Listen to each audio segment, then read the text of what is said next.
Rassurer les veuves et les orphelins et remettre les clés au centre social d'Akébé au menu de la journée de travail de la ministre de la Prévoyance sociale, Brigitte Anguilé-Mba. Brigitte Anguilé-Mba, la ministre de la Prévoyance sociale, a échangé avec quelques ONG et associations de veuves réunies en collectif sur la situation de cette catégorie de personnes vulnérables. Ensuite, la ministre a remis les clés du centre social d'Akébé, réhabilité après un incendie. Les témoins de cet événement, Elvire Tali et Chrislin Maïnda. Journée chargée pour le ministre de la Prévoyance sociale. Première étape, rencontre avec les veuves des différentes ONG et associations réunies en collectif. Les communications ont porté sur les avancées au plan juridique de la situation des veuves au Gabon. La ministre a rassuré les veuves pour son entière implication dans leur combat. Tout n'est pas encore gagné. La condition de la femme, elle n'est pas gagnée. Tous les jours, on doit se battre pour pouvoir la faire avancer.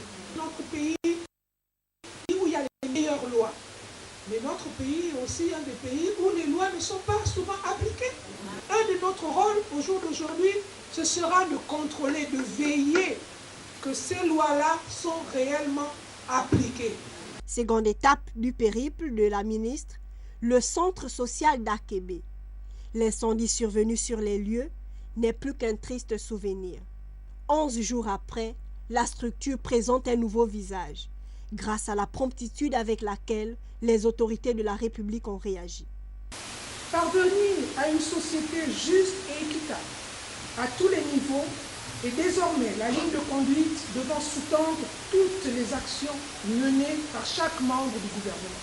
Dans le cadre de cette action, je voudrais féliciter particulièrement un des bras armés de la politique du gouvernement, le FNAS, Fonds national d'aide sociale, dont les directeurs généraux et les collaborateurs ont eu la réactivité appropriée à l'urgence. C'est au total près de 20 familles touchées par cet incendie qui vont être relogées provisoirement dans ces locaux. Nous avons un sentiment de joie parce que le gouvernement a pensé à nous tout de suite, ils ont été là. Je ne peux que remercier le président de la République et tous les membres du gouvernement.